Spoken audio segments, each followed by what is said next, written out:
Term insurance ఎందుకు అవసరం అంటే మీకు హార్ట్ అటాక్ రావడం ఏంటండి? మీరంత జాగ్రత్తగా ఉంటారు. అసలేం జరిగింది? ఆ రోజు లంచ్ తర్వాత నుంచి కొద్దిగా అనీజీగానే ఉంది. అది అన్ఎక్స్పెక్టెడ్ డెత్ అయినా, ఎక్స్పెక్టెడ్ డెత్స్ అయినా ఆల్ టైప్స్ ఆఫ్ డెత్స్ కి కవరేజ్ ఇస్తది. ఇక్కడ అన్ఎక్స్పెక్టెడ్ డెత్ అంటే యాక్సిడెంటల్ కేస్ కావచ్చు, లేదా infection or disease related death అన్నమాట. అదే ఎక్స్పెక్టెడ్ డెత్ అంటే సూసైడ్ కావచ్చు, లేదా న్యాచురల్ గా మనం ఓల్డ్ ఏజ్ లో న్యాచురల్ గా ఎక్స్పైర్ అయ్యే డెత్. ఇది ఆల్ టైప్స్ ఆఫ్ డెత్ నుంచి మనకి ప్రొటెక్షన్ ఇస్తుంది కాబట్టి టర్మ్ ఇన్సూరెన్స్ చాలా ఇంపార్టెంట్. ఇక్కడ యాక్సిడెంటల్ డెత్ అయితే 24 అవర్స్ తర్వాత నుంచి కవరేజ్ స్టార్ట్ అవుతుంది. అదే ఇన్ఫెక్షన్ రిలేటెడ్ డెత్ అనుకోండి, అది 90 డేస్ తర్వాత నుంచి కవరేజ్ స్టార్ట్ అవుతుంది. ఈవెన్ సూసైడల్ కేసెస్ లో అయితే 1 ఇయర్ తర్వాత నుంచి కవరేజ్ స్టార్ట్ అవుతుంది అనమాట.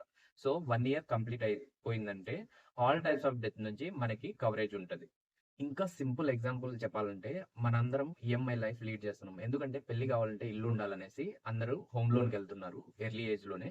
దీనివల్ల ఏమవుతుందంటే బై మిస్టేక్ అన్ఎక్స్పెక్టెడ్ డెత్ జరిగింది అనుకోండి, ఆ హోమ్ లోన్ తీర్చలేని పరిస్థితిలో ఆ ఇల్లు కూడా బ్యాంక్ కూడా తీసుకునేస్తాడు. ఇంకోటి, మనమే ఇంటికి సోల్ బ్రెడ్ ఎర్నర్ అనుకోండి, మన ఇన్కమ్ ద్వారానే మన ఫ్యామిలీ నడుస్తుంది అనుకోండి. ఆ సిచ్యువేషన్ లో మన ఫ్యామిలీ ఫైనాన్షియల్ గా చాలా సఫర్ అవుతుంది. ఇలాంటి సిచ్యువేషన్ లో మనకు గనుక టర్మ్ ఇన్సూరెన్స్ ఉందనుకోండి, అక్కడ నుంచి వచ్చే హ్యూజ్ అమౌంట్ తో ఆ లోన్ తీర్చేయచ్చు. ఫైనాన్షియల్ గా కూడా సేమ్ లైఫ్ స్టైల్ ని లీడ్ చేయడానికి యూజ్ అవుతుంది.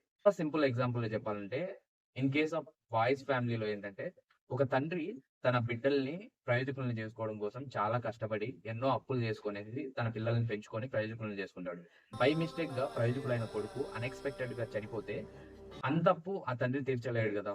అదే గర్ల్స్ విషయానికి వస్తే, కట్టం ఇచ్చే బదులు అల్లుడి పేరుతో కొద్దిగా అమౌంట్ తో టర్మ్ ఇన్సూరెన్స్ గానీ తీసుకుంటే, బై మిస్టేక్ గా అల్లుడికి ఏమన్నా అన్ఎక్స్పెక్టెడ్ జరిగింది అనుకోండి, అట్లీస్ట్ వాళ్ళ బిడ్డ ఫైనాన్షియల్ గా సేఫ్ గా ఉంటది. ఎలాగో పోయిన మనిషిని తీసుకురాలేం కాబట్టి లాజికల్ గా ఆలోచిస్తే ఈ టర్మ్ ఇన్సూరెన్స్ అనేది అట్లీస్ట్ ఫైనాన్షియల్ గా సపోర్ట్ ఇస్తుంది అనమాట.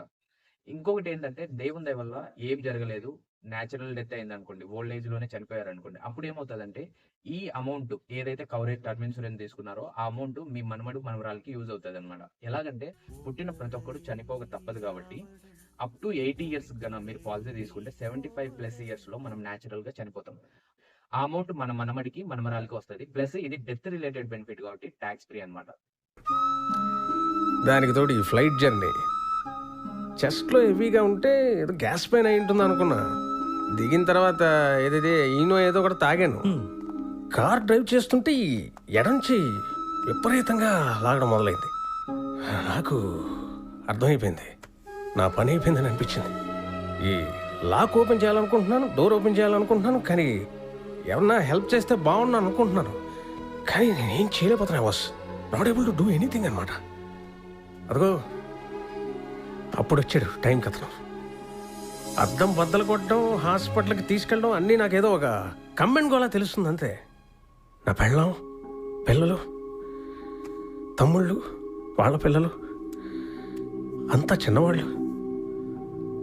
ఇంకా ఒక శుభకార్యం కూడా చేయలేదు. అదే మైండ్లో అలా ఆడుతుంది అంతే.